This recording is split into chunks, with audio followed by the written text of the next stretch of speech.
ଯଜ୍ଞରେ ଯେ କର୍ମକର୍ତ୍ତା ସେ କହିଲା ଆଜ୍ଞା ଯଜ୍ଞ ଘରଟାକୁ ଟିକେ ଭଲ କରିବା ପାଇଁ ମନ୍ଦିର ଟିକେ ଭଲରେ ତିଆରି କରିବା ପାଇଁ ସମସ୍ତଙ୍କର ଦାନ ଆମେ ଚାହୁଁଛୁ। ରାତି 9ଟା 9:30 ବାଜିଲାଣି, 9ଟା ପାଖାପାଖି ହେଲାଣି। ଜଣେ ବ୍ୟବସାୟୀ ଲୋକଟେ ବ୍ୟବସାୟ ବନ୍ଦ କରିକି ଘରକୁ ଫେରୁଛି।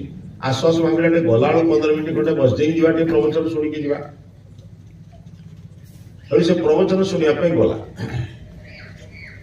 ପଛରେ ବସିଛି, ପ୍ରବଚନ ଶୁଣିବା ପାଇଁ ପଛରେ ବସିଛି। ସେଠୁ କଣ କଲା, ସେଠୁ ଯେତେବେଳେ ଲୋକ ଡାକିଲା ସେ ଭାବିଲା କଲା ବହୁ ଲୋକ ତ ଦଉଛନ୍ତି, ମୁଁ ବି କିଛି ଦେଇଦେଲେ ହୁଅନ୍ତା, କେବେ ଜୀବନରେ କାଉ ଟଙ୍କାଟା ଦେଇ। ହଠାତ୍ ତାର ଏ ଯୋଉ ଦାନ ପ୍ରସଙ୍ଗ ଶୁଣିକି ତା ମନରେ ଟିକେ ଗୋଟେ ଦାନ କରିବାର ଇଚ୍ଛା ସୃଷ୍ଟି ହେଲା। ତ ପଛରୁ ଉଠପଡ଼ି କହିଲା ମୁଁ ମନ୍ଦିର ପାଇଁ 1,00,000 ଟଙ୍କା ଦେଇଦେବି। ମାନେ ଆଉ ଛୋଟ ମୋଟିଆ କଥା ନୁହେଁ, କହିଲା 1,00,000 ଟଙ୍କା ଦେଇଦେବି। ସେ ଯେମିତି 1,00,000 ଟଙ୍କା କଥା କହିଲା, ସେଠୁ ପାଖରେ ଗୋଟେ ମାଳା ଥିଲା, ସେକ୍ରେଟାରୀ ଡାକିଲେ, କହିଲେ ବାବା ଟିକେ ଆଗକୁ ପଳେଇ ଆସୁନ, ଆଗକୁ ପଳେଇ ଆସୁ। ଆମ ନାଥ ହାତୁରାରେ କରୁଛନ୍ତି କାର୍ଯ୍ୟ, ଆଗରେ ବସିଛନ୍ତି ସେ କେବେ ବସନ୍ତି, ପଛରେ ବସିବା ଲୋକ ଆଜି ଆଗରେ ବସିଛନ୍ତି।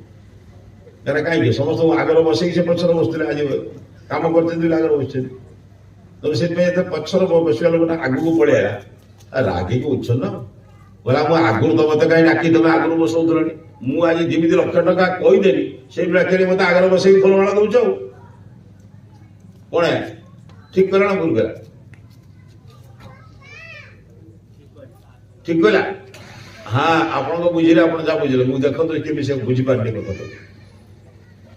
ସାଙ୍ଗେ ସାଙ୍ଗେ ସେ ସାଧୁ ପ୍ରବଚନ ଦଉଥିଲେ, କଣ କହିଲେ ଜାଣିଛନ୍ତି?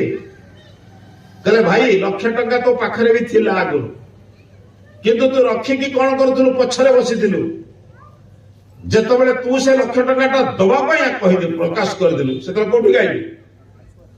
ଆଗକୁ ଆଇଲୁ। ରଖିଥିଲେ ପଛରେ, ଦେଲେ ଆଗରେ। ବୁଝିପାରୁଛନ୍ତି ତ ଦାନର ପରିଣତି କଣ?